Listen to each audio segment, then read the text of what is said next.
ناشر موسیقی اعلیٰ حضرت ممتاز الخطبہ عمدۃ الخطبہ عالم نبی فاضل جلیل حضرت علامہ مولانا محمد احمد صاحب قبلہ برکاتی شہزاد پوری بیٹھے ہیں. آئیے حضرت سے استقبال کر لیتے ہیں اور عنقریب جو ہے انشاءاللہ تعالیٰ کچھ دیر میں حضور تاجدار دلگرام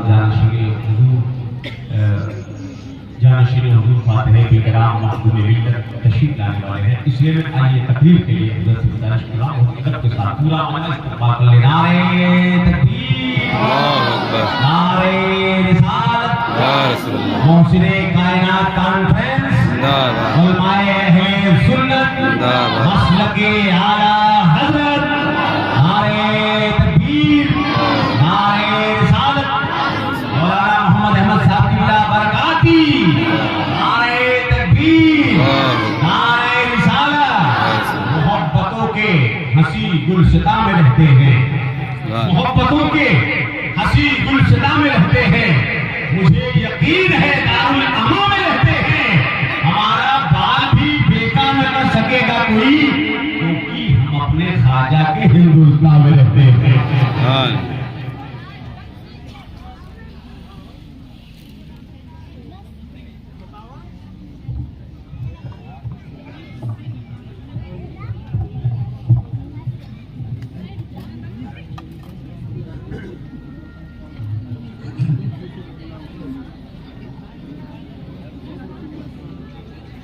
منبر رسول پر تشریف فرما علماء واجب الاحترام، شورائے کرام، خوش نصیب سنی صحیح العقیدہ مسلمانوں، السلام علیکم ورحمۃ اللہ وبرکاتہ.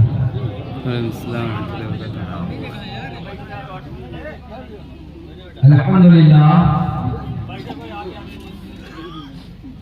الحمدللہ الذی ابدع الافلاک والدین والصلاة والسلام علی من کان نبی و آدم بین الماء والطین وعلی آلہ واصحابہ اجمعین. اما بعد فقد قال اللہ تبارک و تعالی فی القرآن العظیم والفرقان الحمید. فاعوذ باللہ من الشیطان الرجیم، بسم اللہ الرحمن الرحیم. هل يستوي الذين يعلمون والذين لا يعلمون؟ وقال رسول الله صلى الله تعالى عليه وسلم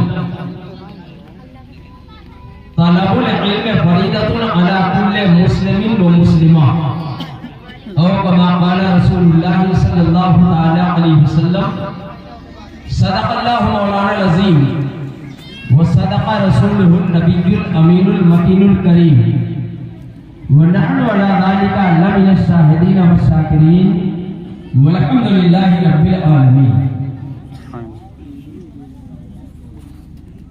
حضرات گرامی، آج کے اس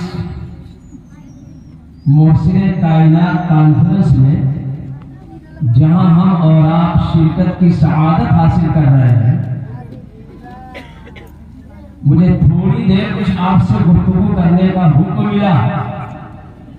اور علامہ مولانا آفتاب عالم صاحب اللہ ویسی قادری صاحب نے مجھ سے فرمایا تھا کہ آپ علم کے تعلق سے کچھ لوگوں سے گفتگو کر لیجیے. اس لیے میں نے آج اپنی گفتگو کا موضوع صرف علم ہی رکھا، لیکن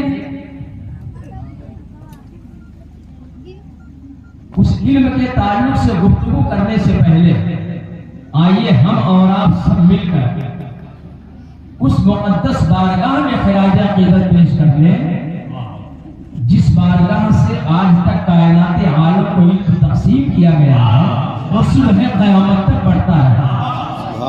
یعنی ہم اور آپ انتہائی عقیدت و محبت کے ساتھ اپنے اور سارے جہان کے آقا و مولا نبی الحرمین امام القبلتین جد الحسن والحسین سیدنا محمد عربی روحی فدا ابی امی صلی اللہ تعالی علیہ وسلم کے دربار بلند آواز سے جی لگا کر درود پاک کا نذرانہ پیش کریں. وسلم اللهم صل على سيدنا مولانا محمد وعلى آل سيدنا مولانا محمد مدد مع فعل بالله صلاة دائمة بدوام ملك الله صلی اللہ تعالی علیہ وسلم.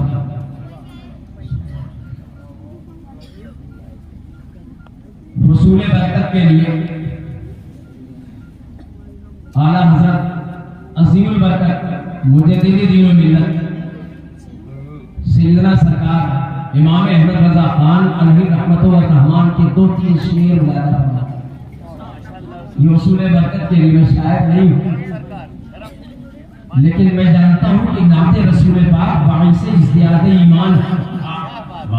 جب تک نعت پڑھی جاتی ہے آدمی کا ایمان تازہ ہوتا رہتا ہے، محبت رسول بڑھتی رہتی ہے.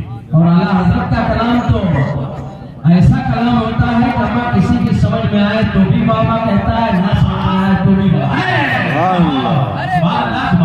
وہ اعلیٰ حضرت نے اس کے رسول میں ڈوب کر جو خزانہ علم حاصل کیا بارگاہ رسالت ماں سے، اور اس میں جو قلم آپ نے اٹھایا تو وہ شاعر نہیں تھے اعلیٰ کہ خالی شاعر آپ کو کہہ دیا جائے. ہاں شاعری آپ کے قلم سے نکلی ہے، لیکن وہ آمد کی شاعری رہی. ہمیشہ کبھی عود کی شاعری آپ نے فرمایا ہی نہیں. اپنی مجلس میں بیٹھے رہتے اور جو مسجع مقفع عبارتیں آپ کے قلم سے نکل جایا کرتی تھی وہی شاعری بن جایا کرتی، وہی نبی آخر سبا کی مداحت ہو جایا کرتی. اعلیٰ حضرت ارشاد فرماتے ہیں سب سے اعلیٰ و اولیٰ ہمارا. کتنے مختصر انداز میں اور ایسی تعریف فرمائی، ایسی نعت کہہ دیا کہ آج تک پوری دنیا رٹ رہی ہے. سب سے اعلیٰ و اولیٰ ہمارا نبی، سب سے بالا دو بالا ہمارا نبی، سب چمک والے اجلوں میں چمکا کیے، سب چمک والے اجلوں میں چمکا کیے، اندھے شیشوں میں چمکا ہمارا نبی. خلق سے اولیاء، اولیاء سے رسول، خلق سے اولیاء، اولیاء سے رسول، اور رسولوں میں اعلیٰ ہمارا نبی. سب سے اعلیٰ و اولیٰ ہمارا نبی، سب سے بالا دو بالا ہمارا نبی. اور سارے اچھوں میں اچھا سمجھیے جسے، سارے اچھوں میں اچھا سمجھیے جسے، ہے اس اچھے سے اچھا ہمارا نبی. سب سے اعلیٰ و اولیٰ ہمارا نبی، سب سے بالا دو بالا ہمارا نبی. اور پھر اعلیٰ حضرت فرماتے ہیں ہمیں کون دیتا ہے دینے کو منہ چاہیے، کون دیتا ہے دینے کو منہ چاہیے، دینے والا ہے سچا ہمارا نبی.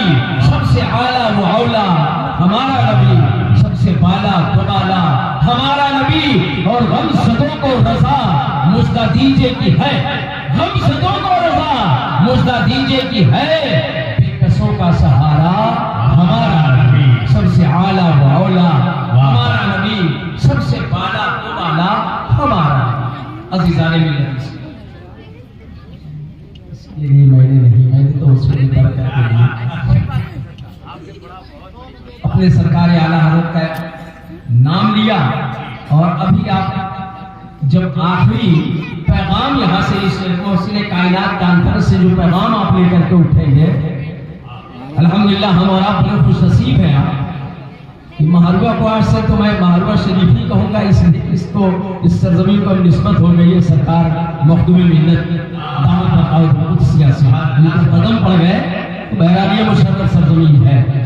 اور ہم اہل سنت والجماعت کے نزدیک تو یہ تمیز اشیاء بالنسبت، کسی بھی چیز کی جب نسبت کسی اعلیٰ درجے سے ہو جاتی ہے تو وہ شے فی نفسہ ہی کتنے ہی گھٹیا کیوں نہ ہو لیکن ممتاز ہو جایا کرتی ہے، قابل تقریب ہو جایا کرتی ہے، قابل تعظیم ہو جایا کرتی ہے، قابل عزت ہو جایا کرتی ہے، اور قابل عظمت ہو جایا کرتی ہے.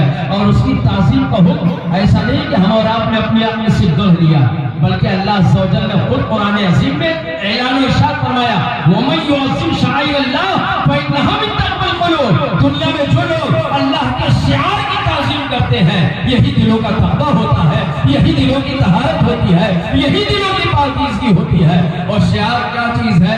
اللہ کا شعار، اللہ کی نشانی ہے کیا چیز؟ تو آپ صرف مختصر 2 لفظوں میں آپ جانیے، اللہ کے کسی محبوب بندے سے یا اللہ کی کسی محبوب بندی سے مرد ہو یا عورت ہو، اگر وہ اللہ عز و جل کی بارگاہ کا محبوب ہے تو چاہے وہ نبی ہو یا رسول ہو یا صدیقین میں ہو یا شہداء میں ہو یا صالحین میں ہو، اولیاء کاملین میں ہو، علماء کامل میں ہو، اگر ان کے قدموں سے کسی چیز کو نسبت ہو جاتی ہے تو وہ اللہ کا شعار بن جایا کرتی ہے، اور ہم اور آپ اس کی تعظیم کر کے دنیا میں بھی اس کا فائدہ اٹھاتے ہیں، کل آخرت میں بھی اٹھائیں، دنیا میں بھی اٹھاتے ہیں، کل آخرت میں بھی اس کا فائدہ ہم اور آپ اٹھاتے رہیں گے انشاءاللہ۔ اور آپ جانتے ہیں جب اللہ کا محبوب بندہ آدمی ہو سکتا ہے تو عورتیں بھی بن سکتی ہیں، عورتیں بھی نیک ہو سکتی ہیں، پاکیزہ ہو سکتی ہیں، عورتیں جب اللہ عز و جل کی بارگاہ کے محبوب بندی بن جایا کرتی ہے اور ان کے قدموں سے کوئی چیز منسوب ہو جایا کرتی ہے تو عزیزان ملت اسلامیہ اللہ کی بارگاہ میں وہ صرف قابل تعظیمی نہیں ہو جاتی ہے، اللہ اسے قابل تعظیم بناتا بھی ہے اور خالق خدا سے اس کی تعظیم کرواتا بھی ہے، اور چاہے تو اسے فرائض کا حکم بھی قرار دے دیا کرتا ہے اور رہتی دنیا تک اس کی تعظیم کی جاتی ہے۔ میں آمدم برسری میں نے قرآن عظیم کی ایک آیت کریمہ اور امام الانبیاء خاتم پیغمبرہ وجہ تخلیق کائنات نبی تو عالم صلی اللہ تعالیٰ علیہ وسلم کی ایک حدیث پاک کی تلاوت سے اپنے آپ کو مشرف کیا۔ رب ارشاد فرماتا ہے قرآن عظیم میں، هل يستوي الذين يعلمون والذين لا يعلمون۔ یہ علماء کرام بیٹھے ہیں، ان سے آپ پوچھو اس آیت کریمہ کا سیدھا مفہوم یہ ہے کہ کیا جانکار اور نہ جانکار برابر ہے؟ کیا عالم و جاہل برابر ہے؟ کیا پڑھا لکھا ان پڑھ برابر ہے؟ ہر کوئی جانتا ہے، یہ بدیہی بات ہے، جیسے سورج کا نکلنا ایک بدیہی چیز ہے، ایسے جاہل اور عالم کا برابر نہ ہونا بدیہی بات ہے۔ پڑھا لکھا اور ان پڑھ کبھی برابر نہیں ہو سکتے، بدیہی چیز ہے۔ جو پڑھا لکھا ہے، جاہل اس کے برابر کبھی نہیں ہو سکتا۔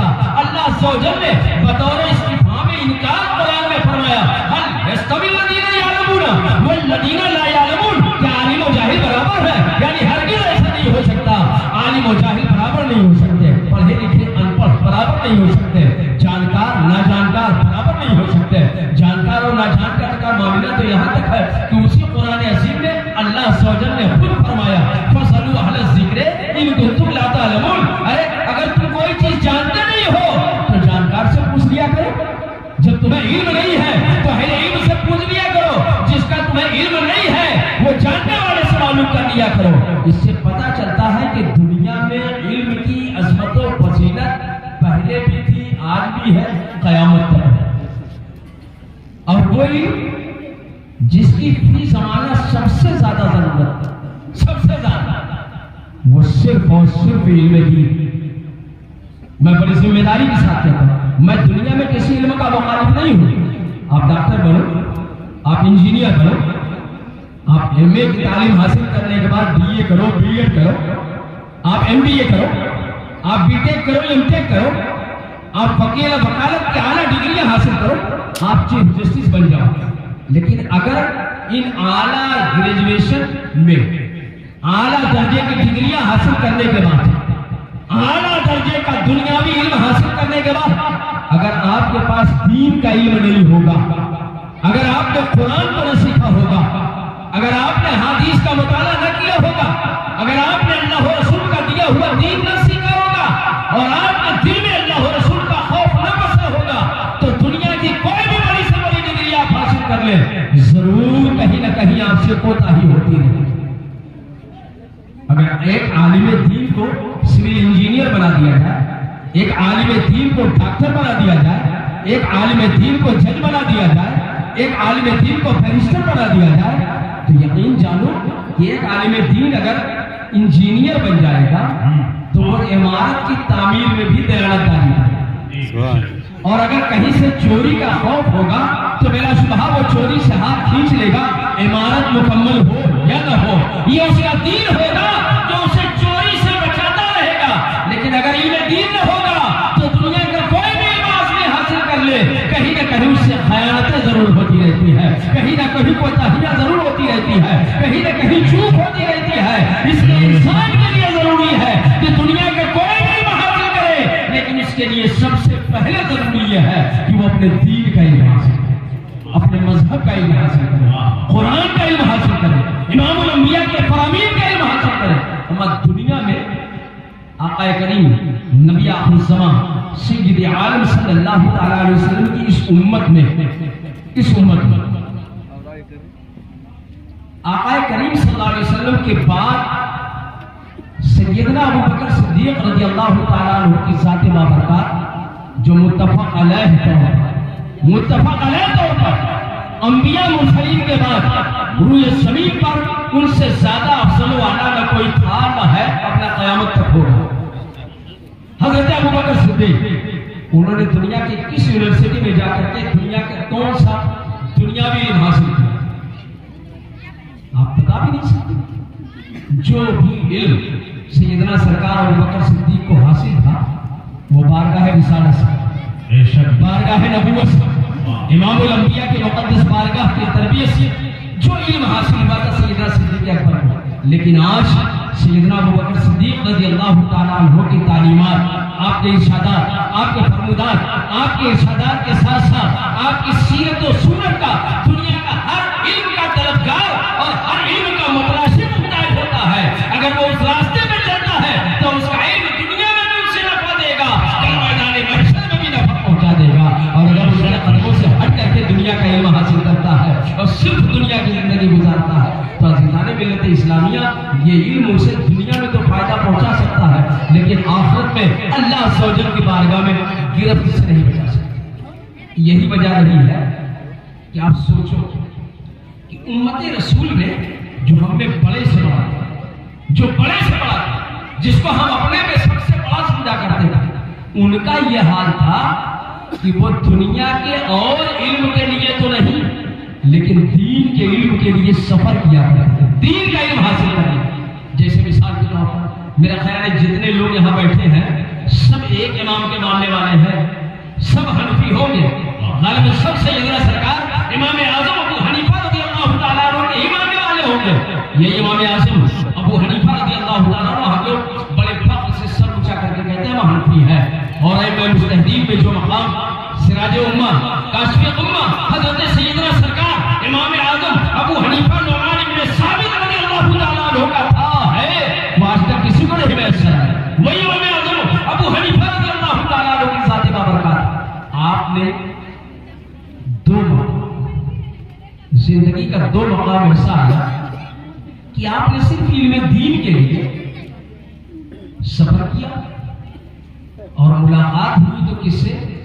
خاندان رسالت مآب کے چشم و چراغ. کبھی حضرت سیدنا امام جعفر صادق سے اور کبھی حضرت سیدنا امام محمد باقر سے ملاقات. 60 سال کی عمر حضرت امام جعفر صادق رضی اللہ تعالیٰ عنہ کی زندگی میں آپ نے 2 سال مکمل حجاز مقدس میں حضرت سیدنا امام جعفر صادق کی بارگاہ میں بیٹھ کر کے مکمل 2 سال علم حاصل کیا. 60 سال کی زندگی ہو گئی. ایک مرتبہ اپنی مجلس میں تشریف فرما, عمر کا تذکرہ چلا. کسی صاحب نے امام اعظم سے پوچھ لیا کہ حضور آپ کی عمر کتنی ہے؟ تو آپ نے فرمایا 200. اب اس نے نیچے اوپر دیکھنا شروع کیا کہ یہ ہمارے امام ہیں, یہ ہمارے مقتدا ہیں, یہ ہمارے پیشوا ہیں, ہم ان کی اقتدا کرتے ہیں, ہم ان کے مقلد ہیں, ہم ان کے مقتدی ہیں. اتنا بڑا امام اور جس کی عمر 60 سال ہو گئی ہے اور مجمع میں پوچھا جا رہا ہے, مجلس میں پوچھا جا رہا ہے تو فرماتے شیطان نے فقط میری عمر 2 سال. اس نے آنکھیں پھاڑ کر کے دیکھنا شروع کیا کہ بزرگ تو 60 سال کے لگے. فرماتے ہیں 2 سال.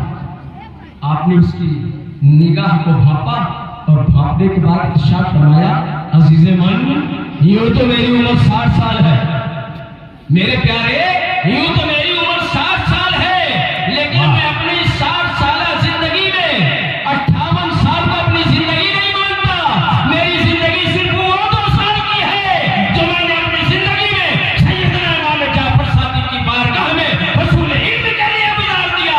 پھر ارشاد فرمایا اگر وہی 2 سال مجھے میسر نہ ہوتے تو میرے نعمان کی زندگی برباد ہو جاتی, ہلاک. پتہ چلا کہ یہ دین کے طلب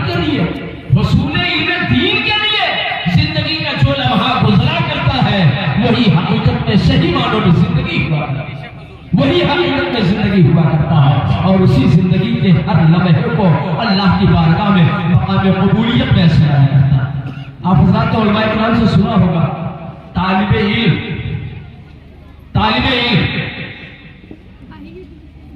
جب چلتا ہے تو علماء کرام نے بتایا ہوگا کہ جبریل امین پر اس کے پاؤں میں نیچے بچھاتے ہیں۔ کبھی آپ نے وجہ کیا ہے؟ کہ بہت بڑا زاہد ہے، بہت بڑا عابد ہے، شب زندہ دار ہے، متقی ہے، پرہیزگار ہے، وہ اللہ کا ولی ہے، وہ صدیقین میں ہے، وہ شہداء میں ہے، وہ صالحین میں ہے، وہ تو طالب علم ہے، نہ معلوم صبح سے شام تک کتنی غلطیاں کرتا ہوگا، اور اس کے پاؤں کے نیچے جبریل پر بچھا رہے ہیں۔ امام الانبیاء فرماتے ہیں ایک متعلم جب چلا کرتا ہے تو سید الملائکہ جبریل میں اس کے پاؤں کے نیچے پر بچھا دیا کرتے ہیں، اور ایک طالب علم جب آبادی کے قبرستان سے گزرا کرتا ہے تو اللہ عز و جل اس کے قدم کی برکت سے 40 دن کے لیے مردوں سے حساب کو اٹھا لیا کرتا ہے، ان کی تکلیفیں دور ہو جایا کرتی ہے۔ کون سا ولی آ گیا ہے، کون سا غوث آ گیا ہے، کون سا قطب آ گیا ہے، کون سا مرد قلندر گزر گیا ہے کہ اس کی برکتوں کا یہ عالم ہے کہ عذاب قبر اٹھا لیا جاتا ہے، وہ چلتا ہے تو فرشتے پر بچھاتے ہیں۔ عزیزان ملت اسلامیہ، وہ صدیقین میں نہیں ہے، وہ شہداء میں نہیں ہے، وہ صالحین میں نہیں ہے، وہ کوئی نبی اور رسول نہیں ہے، وہ کوئی فرشتہ نہیں ہے، وہ طالب علم دین ہے۔ وہ علم دین حاصل کرنے کی برکت یہ ہے کہ وہ جہاں سے جایا کرتا ہے اللہ فرشتوں کو حکم دیتا ہے پر بچھائے رہو، اس لیے کہ زندگی کا ہر لمحہ میرے راستے میں گزر رہا ہے، میرے علم کے راستے میں گزر رہا ہے، میرے پیغمبر کے دین سیکھنے میں گزر رہا ہے، غلطیاں ہزار کر رہا ہے لیکن علم دین تو سیکھ رہا ہے۔ یہ علم دین کا سیکھنا اس کے لیے باعث برکت۔ اس لیے فقط ایک طالب علم کا جب انتقال ہوتا ہے زمانے طالب علمی میں تو کل میدان محشر میں اس کا حشر شہداء کرام کے ساتھ کیا جائے گا۔ وہ اللہ عز و جل کی بارگاہ کا اتنا مقبول ہے کہ علم دین کے حاصل کرنے کے زمانے میں اگر مر گیا ہے تو شہیدوں کے ساتھ کھڑا کیا جائے گا، شہیدوں کے ساتھ حساب ہوگا، شہیدوں کے ساتھ حشر ہوگا، شہیدوں کے ساتھ حشر ہوگا، شہیدوں کے ساتھ اس کی جزا و سزا کا انتظام کیا۔ آپ سوچیں یہ اس کو برکت کیوں میسر آ رہا ہے؟ علم دین حاصل کرنے، کیا دنیا کے کسی اور علم حاصل کرنے میں یہ بشارتیں رکھی گئی ہیں؟ ہر کسی یاد رہے عزیزان ملت اسلامی، آقا کریم نبی آخر زمان سید عالم صلی اللہ تعالیٰ علیہ وسلم کے دین کو سیکھنا فی زمانہ بڑی پریشانی ہے مدارس میں۔ جو چھوٹے چھوٹے دارالعلوم چل رہے ہیں ایسا لگتا ہے کہ اب علم دین سیکھنے والا کوئی نہیں ہے۔ گھر کے لوگوں کا بھی وہ حال ہے، وہ حال کہ ایک ماں اپنے بچے کو جب کانوینٹ میں پڑھاتی ہے، ایڈمیشن کراتی ہے، تو وہ ماں جو فجر کے لیے نہیں اٹھتی ہے، وہ باپ جو فجر کی نماز کے لیے نہیں اٹھتا، اگر اس کے بچے کا اسکول صبح 6:30 بجے کا ہے تو وہ ماں 5:30 بجے اٹھ جائے گی، باپ 5:30 بجے اٹھ جائے گا، فجر نہ پڑھی جائے لیکن اس کو نہلا دھلا کر کے پینٹ کوٹ پہنا کر کے اس کا بستہ اس کے وزن سے زیادہ پیٹھ پر لاد کر کے اس کی انگلی پکڑ کر کے، اور روڈ کے کنارے ماں بھی نقاب لگا کے کھڑی رہتی ہے، کبھی باپ انگلی پکڑ کے کھڑا رہتا ہے، صرف اس لیے کہ اسکول کی گاڑی آ جائے تو اس کو بیٹھا دیا، اسکول کی گاڑی آئے تو اس کو بیٹھا۔ فجر نہیں پڑھا، نماز کو یاد رہا کہ فجر کی نماز پڑھنا، باپ کو یاد رہا فجر کی نماز پڑھنا، بچے کو کالج بھیجا، لیکن قرآن پڑھنے کے لیے اگر مولوی صاحب بھول کر کے دروازے پر بھی جاتے ہیں اور کہتے ہیں کہ بیٹا آپ کا قرآن نہیں پڑھ رہا ہے، صحیح طریقے سے یاد نہیں کرتا، تو اپنے بچے کی کمی کا احساس نہ کرتے ہوئے تو ہم مولانا صاحب کے اوپر لگائی جاتی کہ آپ قاعدے سے پڑھاتے نہیں۔ عزیزان ملت اسلامی، خدا نہ ہم اپنے آپ کا محاسبہ کریں، اپنے نفس کا محاسبہ کریں، ہم کہاں تھے کہاں پہنچ گئے۔ ایک زمانہ وہ تھا جب مائیں اور باپ اپنی اولادوں کو قرآن کا علم دینے کے لیے صبح سے شام تک وہ کیا کرتے تھے، تو بچہ زمانے کا غوث اعظم بنا کرتا تھا، زمانے کا محی الدین بنا کرتا تھا، زمانے کا معین الدین بنا کرتا تھا، زمانے کا قطب الدین بنا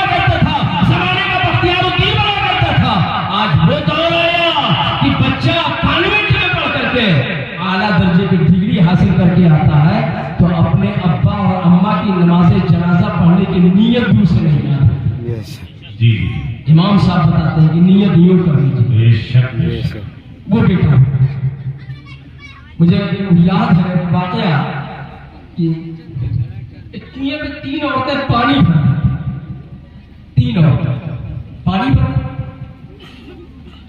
گھڑے میں پانی لے کر کے بیٹھے. اتفاق سے ایک نوجوان لڑکا گزرا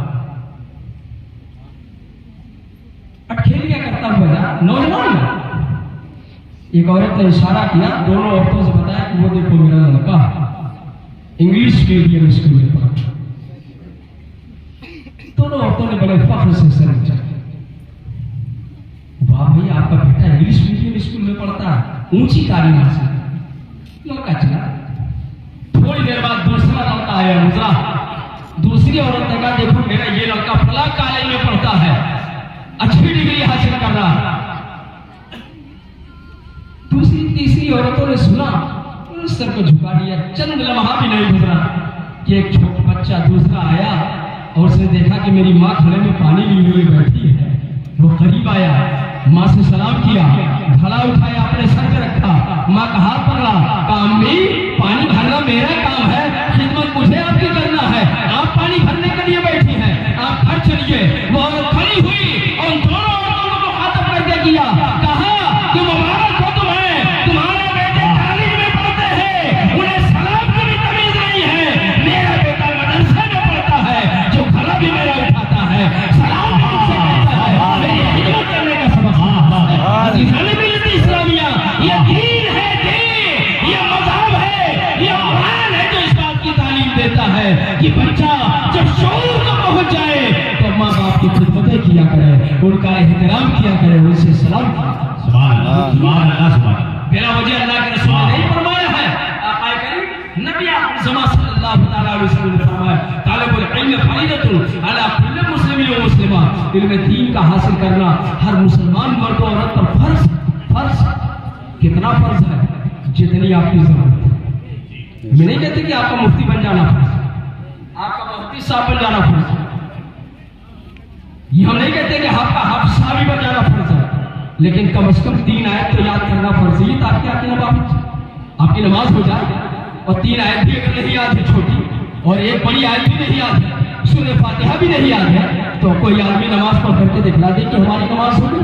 کیا کالج آپ کو یہی سکھائے گا, یا کالج آپ کو بتائے گا کہ آپ کی نماز کے لیے کتنا قرآن سیکھنا ضروری ہے؟ یہ کالج نہیں بتائے گا, یہ کانوینٹ اسکول نہیں بتائیں گے, یہ یہی مدارس ہوں گے جو آپ کے بچوں کو سکھلائیں گے کہ اتنا قرآن پڑھو تاکہ تمہاری نماز بھی ہو جائے, اور اتنا ہی پڑھ کر کے ہاتھ اٹھا دو تو تمہارے ماں باپ کی مغفرت بھی. سبحان اللہ سبحان اللہ. علم دین ہے, واہ واہ. یہ علم دین ہے. میں دنیا کے کسی علم کا مخالف نہیں, آپ ہر علم حاصل کرو, لیکن اس سے پہلے علم دین حاصل کرو. اور مدرسے خالی, واہ واہ. مکتب خالی ہے, جی قرآن پڑھنے والے نہیں, قرآن سیکھنے والے, دین جاننے والے. اتنے بڑے مجمع میں اگر قاعدے سے میرا خیال ہے قرآن سنا جائے تو شاید علماء کرام حفاظ کو چھوڑ دیا جائے تو میرا خیال ہے 95% لوگ صحیح طریقے سے قرآن نہ پڑھ پائیں. یہ کہاں پہنچ گئے؟ کیا تھا ہمارا حال؟ ہم کیا ہو گئے؟ ہمارے اسلاف یہی علم حاصل کرنے کے لیے لمبے لمبے سفر کیا کرتے, دنیا تک کیا کرتے تھے. کسی کو معلوم ہو جاتا کہ فلاں مسئلہ فلاں صحابی کو معلوم ہے, فلاں حدیث فلاں صحابی کو معلوم ہے, تو ہم 100 کلومیٹر کا سفر 6 مہینے کی مسافت طے کر کے صرف ایک حدیث رسول پاک سیکھنے کے لیے. آج ہم گاؤں کے مدرسے میں قرآن پڑھنے کے لیے تیار, نہ اپنے بچوں کو پڑھانے کے لیے تیار. کہاں جائیں گے؟ ہمارا کیا حشر ہوگا کل اللہ کی بارگاہ میں؟ آخر مرنا تو وہی ہے, موت تو آنی ہے, کوئی ہمیشہ رہنے کے لیے تو آئے گا. آج یا ہم کو بھی دنیا سے رخصت ہو کر کے چلے جانا, تو ہمارا کی ذمہ داری ہے کہ ہم بھی قرآن سیکھیں, ہم بھی دین سیکھیں. سبھی علم سیکھو, لیکن اس کے ساتھ ساتھ دین بھی سیکھ لو, اسلام بھی سیکھ لو, قرآن بھی جان لو, نمازیں جان لو, روزے جان لو, حج و زکات جان لو, فرائض و واجبات جان لو, سنن و مستحبات جان لو, تاکہ تمہاری دنیا کی آقا کریم نبی آخر الزمان سید عالم صلی اللہ تعالیٰ علیہ وسلم کی اسی امت. آپ دیکھو حضرت سیدنا امام شافعی